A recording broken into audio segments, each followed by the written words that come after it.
नमस्कार। आज हम एक बहुत ही दिलचस्प कहानी की गहराइयों में उतरने वाले हैं, हनुमान जी की शक्तियों की उत्पत्ति। हाँ नमस्कार।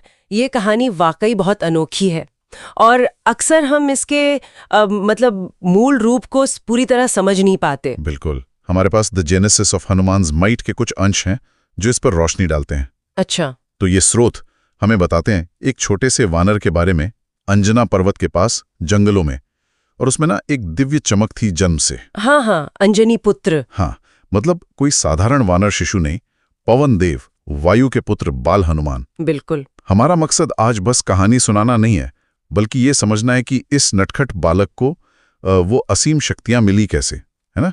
सही बात है। चलिए कोशिश करते हैं इस कहानी की परतों को खोलने की। तो कहानी शुरू होती है एक सुबह।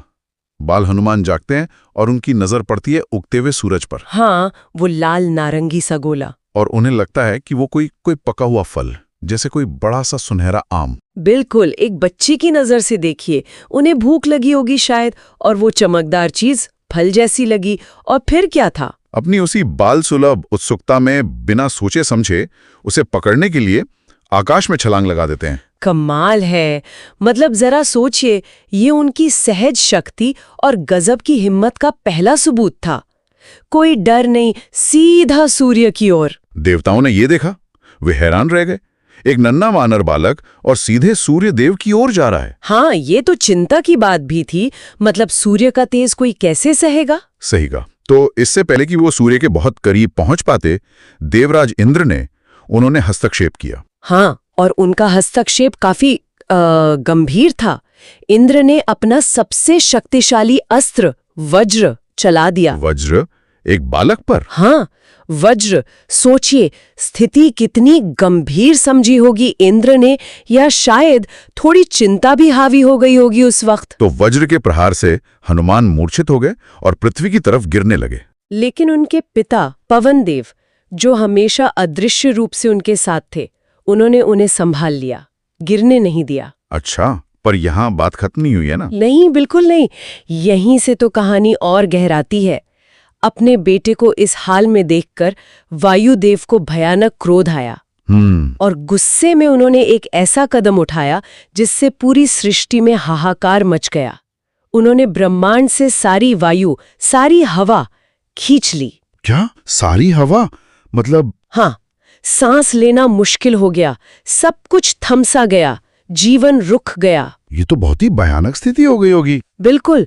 तब सृष्टि के रचयिता ब्रह्मा जी और सारे प्रमुख देवता वायुदेव के पास पहुंचे, उन्हें शांत करने के लिए, और हनुमान को भी ठीक करना था। हाँ, मतलब दोहरा संकट था, वायुदेव का क्रोध शांत करना और हनुमान को जीवनदान देना। सही।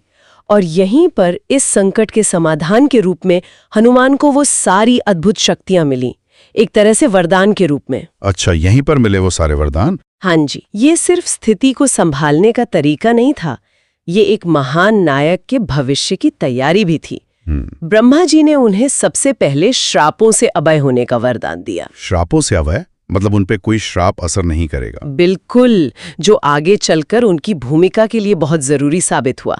फिर अग्निदेव आए। अग्निदेव? उन्होंने क्या दिया? उन्होंने वरदान दिया कि अग्नि हनुमान को कभी जला नहीं पाएगी। वरुण देव ने जल से अभय होने का वरदान दिया। यमराज ने उन्हें अपने दंड से अवध्य होने का, मतलब यम भी उन्हें मार नहीं सकते। और शारीरिक शक्ति, वो पर्वतों को उठाने वाली? हाँ, कहते हैं कि वो आशीर्वाद भगवान विष्णु के अंश से जुड़ा था।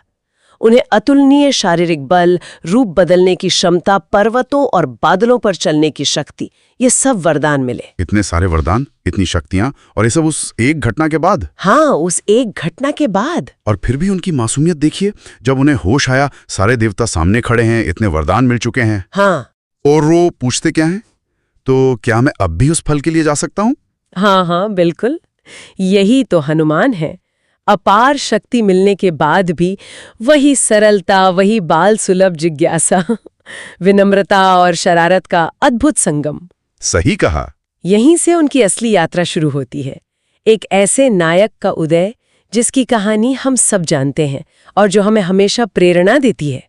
तो हमने देखा कि कैसे एक बचपन की भूल, एक गलतफहमी हनुमान जी को उनकी विश्व प्रसिद्ध शक्तियां दिलाने का कारण बनी। ये सिर्फ एक घटना नहीं, इसमें भाग्य, देवताओं का हस्तक्षेप और चरित्र का निर्माण सब कुछ जुड़ा है। ये वाकई अद्भुत है। देवताओं ने उस वक्त तो सिर्फ संकट टाला था, पर अनजाने में ही सही उन्होंने एक ऐसे नायक को गढ़ दिया जो भविष्य में धर्म की रक्षा के लिए इतना महत्वपूर्ण होने वाला था।